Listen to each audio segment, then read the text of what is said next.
I successfully bleed the brakes on my Dodge Ram 2500 all by myself, and I'm going to show you how I did it with a tool from Harbor Freight. I've tried to bleed the brakes of this truck a couple times and I failed.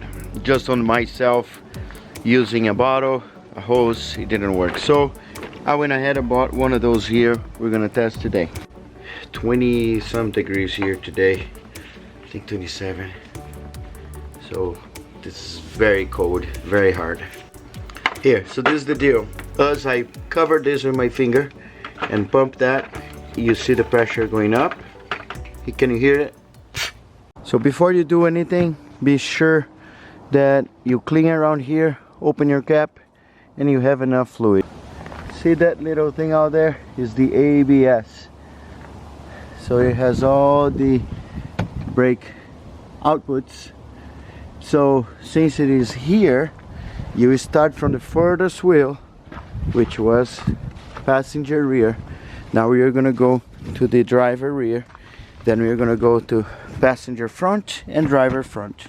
Can't forget to put your wrench in there.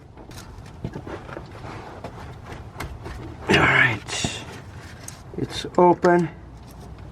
I'm gonna start pumping here. Oh yeah, it's getting pressure. Might need to pump on the brake a little bit. Oh yeah, there you go. Oh yeah, look how much air.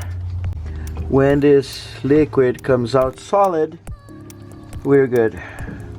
Okay, I'm gonna shut it and empty the cup and do it again. Might be hard to see, but this is what I want. No bubbles. I'm gonna open. See, no bubbles. Closed. And we're done. I must say I cheated a little bit though, because I'm using a piece of wood to keep the paddle pressure on, because the line was completely empty and it was definitely not working for me. This would take, I was doing this like for 40 minutes. Still, I didn't have like a solid flow of fluid, so I ended up pushing the paddle a few times here, pushing, leaving the wood there, going back, opening, letting the air out, closing, coming here, taking the wood out, and repeating the process. So I'll do one more. So this is it. Basically, you gotta press the paddle, which is very hard, and I'm gonna put the wood here, leave there. Now we get out of the truck. Ooh, I don't even know how many times I went up and down. And then you get in there, open this up. There you go, and then close. So that means no bubbles. We're good.